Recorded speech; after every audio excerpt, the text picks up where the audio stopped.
Alrighty, guys, we are back. Chapter 8 of 21. Once burned, let's get right to it. So you're saying that I belong to Vlad now simply because I drank his blood?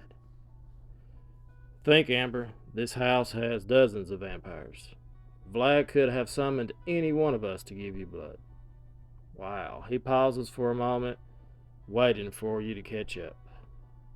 He gave you his blood instead. That makes you more than his. If he's branded by his name, he's branded his name onto you. But apparently Marty's been keeping me alive with his blood for years.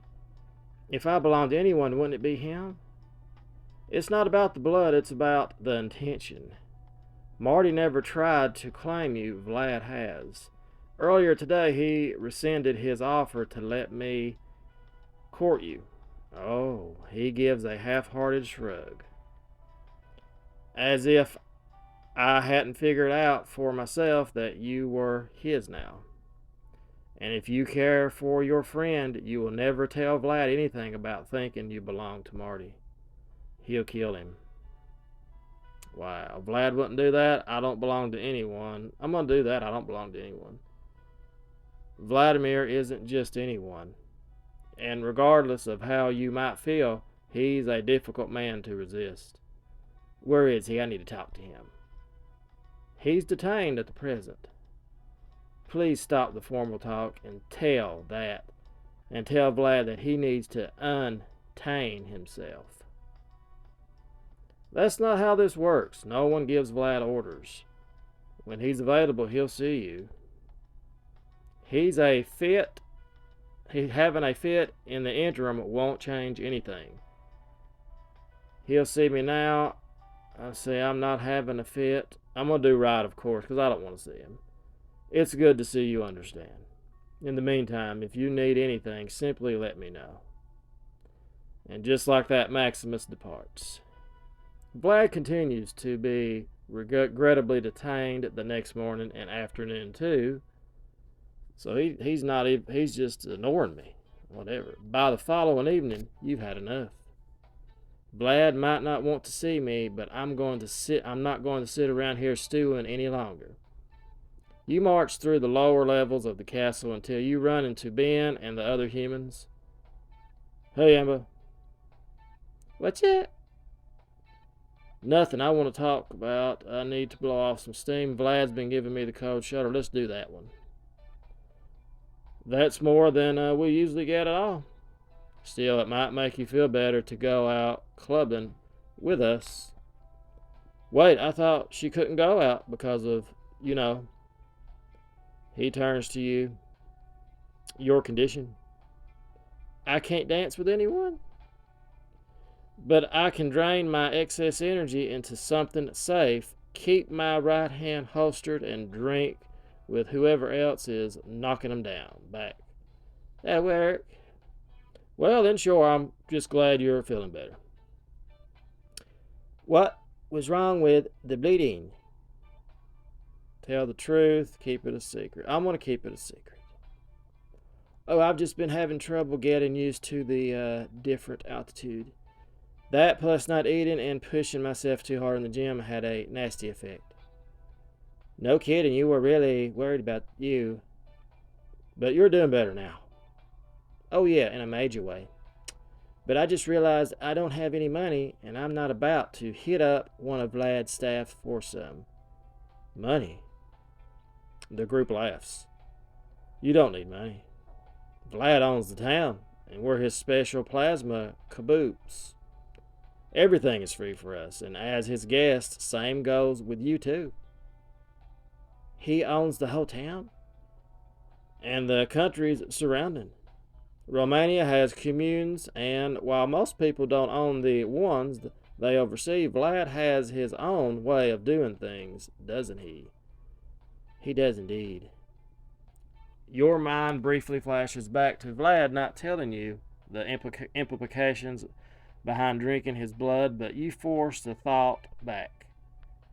Let me just get ready and I'll meet up with the rest of you soon. Sound like a plan. Okay. We're going to dance club. Vlad will no doubt see me at some point. I'll wear something. 17. Nope. Nope. I'm gonna go plain. That looks the best. Alrighty, this'll do. Looks pretty good, I think. Once you're all ready, the 5 of you pile into Vlad's limo, eager and excited for the night ahead. The limo driver gives you a smile as you enter. Nice to meet you, I'm Hunter. I haven't seen you around here before. That's because Vlad's been having me work in the background, making everything nice for you. Well, you've done a lovely job. I live to serve. Hey, Hunter, what's the holdup? Get an authorization. Authorization since when? Since me. If Vlad is going to forbid me from leaving, he should at least be available to speak with me in person. After about 10 minutes, the passenger side door of the limo opens and Maximus moves to sit beside Hunter. Did you really think you could sneak away? Hey, come on, big guy. What's the problem? The problem, Hunter, is that Vlad doesn't want her leaving unattended. So she's just supposed to stay locked away like some kind of damsel in distress? Maximus, I'm not allowed to go out. Let's do that. Not without a chaperone. A chaperone? Are you kidding me? Vlad has made it clear I am to follow you closely. Hey, it's cool. We all belong to Vlad. Not like she does. Great, now that you've marked your master's territory for him, can we leave? He nods at Hunter, and soon all of you are off. Sandra gives Damon a nudge. Hey, raise the glass.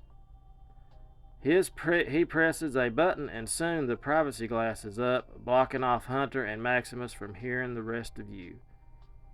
Amber, tell us everything. Yeah, what happened between you and Vlad? I'll probably be a good idea to fill them in on what went on. Maybe they'll have some insight into what happened. Hell, maybe they could even tell me something that helped me understand Vlad better. I'm gonna tell them. I got some gems here. Well, Vlad claimed me by letting me drink his blood. Apparently nobody else is allowed to try to date me now. I should have known something was up when Vlad came himself after you fainted. If any of us get sick or injured, we get sent a doctor, but we don't see him. Several murmurs of agreement follow that statement. Honestly, I wouldn't worry about it too much. There's a lot of symbolism in blood, but other than its healing properties, there's no magic to worry about.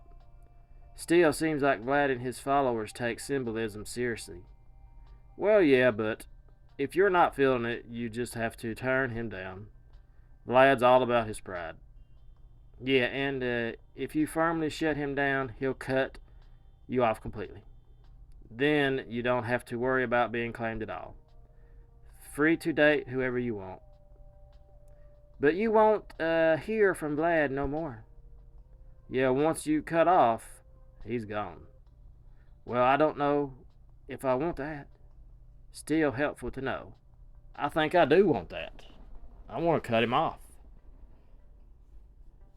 It doesn't take long for your group to arrive, and one by one, each of you flies out of the limo, and the carriage arrives safely and with an incredible amount of grace. No applause necessary. The last one out is Maximus, who moves up close behind you. You're my babysitter tonight? Call it what you like. Keep your distance. Well, I appreciate the company. I'm going to do that. I appreciate the company. And I'm glad you're taking this so well. I guess I am. We're at the club.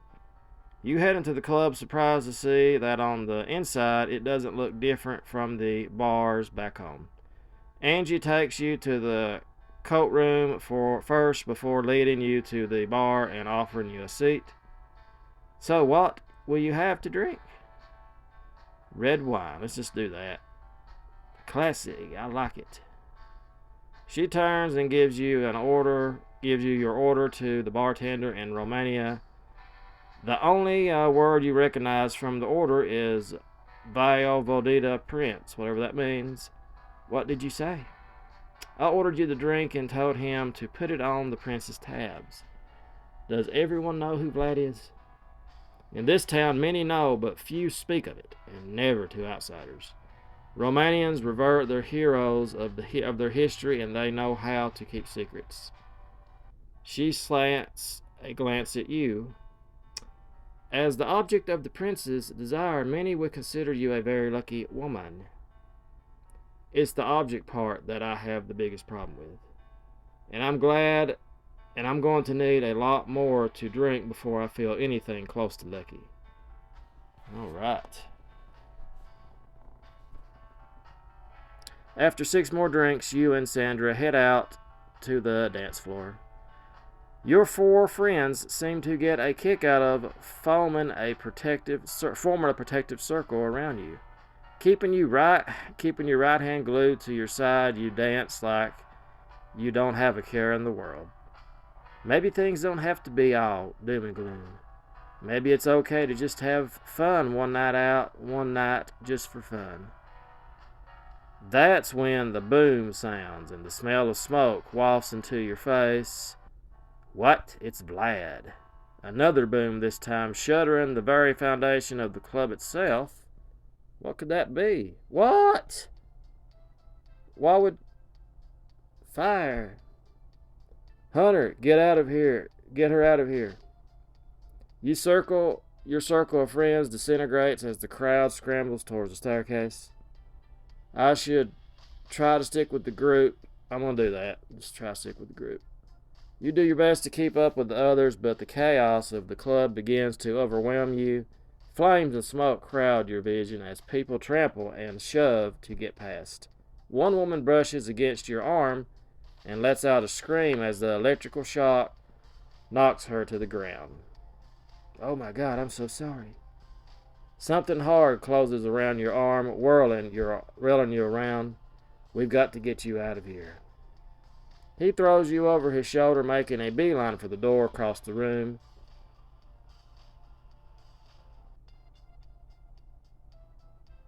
There are other people still trapped in here. You're important, they're not. If he's going to say more, he's interpreted as a figure crashed in through the window. If he's going to say more, he's interrupted as a figure crashed in through the window, sneering the two of you. Uh-oh, here we go. Ah, there she is. Vlad, we'll kill you. No, not if we kill him first. Hunter sets you down gently. Amber, run. Come now, Hunter. Let's see what you're made of. The young vampire lunges forward, a silver knife lashing out from his hand. Silver, these guys come prepared to kill vampires. Hunter falls back, taking a large gash across his chest. This guy's stronger and faster than him, and he has a weapon that could kill Hunter in an instant. With my powers, I can save Hunter. I hate to spend the gems, people. I'm gonna let him die, because he won't die anyway, probably. I need to get myself out of here. You scramble backwards, doing your best to get to the stairs. All around you, the smoke is getting thicker, making you cough as you blink to clear your gaze. You can barely make out Hunter and your assailant locking in a death match, the two clashing at supernatural speeds. Then Hunter falls back with a knife protruding from his chest. His features started to shrivel before your shocked gaze. Wow, the silver-haired vampire smiles at you. Alex, isn't it? He only knows me by my circus name. Let's see, I'm going to do who are you? A representative of an interested party. Someone a lot more dangerous than that idiot Jackal. Yeah, well, something tells me Vlad won't have any trouble toasting you too. And with that, you make a run for the door, but the silver-haired vampire grabs you by the arm. Oh, you don't give off quite a charge when I touch you. When touched, don't you? Oh, you do give up quite a charge when touched, don't you? I can do more than that. Get off me. I'm gonna say, get off me. Or what? Vlad's not here to save you. And it's not like you have a chance on your own. Flames crawl up the club's walls as if they have their own agenda, destroying all in their path. If I don't stop this guy, who knows who he'll hurt next? Maybe I can call on my powers and amp up the voltage enough to blast him apart. Ah, shoot. I'm going to use my powers. What the heck? Let's use them. You pull forward every moment in your life where you've had to struggle. You remember the day your mother died and your father blamed you. The lack of support from your sister, how bad the accident hurt, and how the effect it had on you since. Never being able to touch another, never being able to hold someone's hand. The loneliness, the isolation, not to mention the countless deaths and the untold number of visions. You can hear Marty now, a voice whispering to your ear as though you're back at the circus. Focus, Amber, you've got this. The energy builds up to a blistering point. Come on, focus. Hey, what are you? The energy explodes outward, blasting the vampire back into the smoke and fire until he disappears. You wait a second, but he doesn't reappear. You can feel all the pain coming back, the agony overexerting yourself. I'm exhausted, just like in the gym, but I did it. I fought them off. Flecks of blood coat the ground beneath you. The last thing you see is smoke and flames coating your vision as you slip into unconsciousness once more. Wow. Alrighty, guys, that's the end of Chapter 8. We'll see you guys, as always, tomorrow with Chapter 9, as it continues to be just an amazing experience so far. So, as always, guys, thanks so much for watching. Give the video a thumbs up. We'll see you guys tomorrow.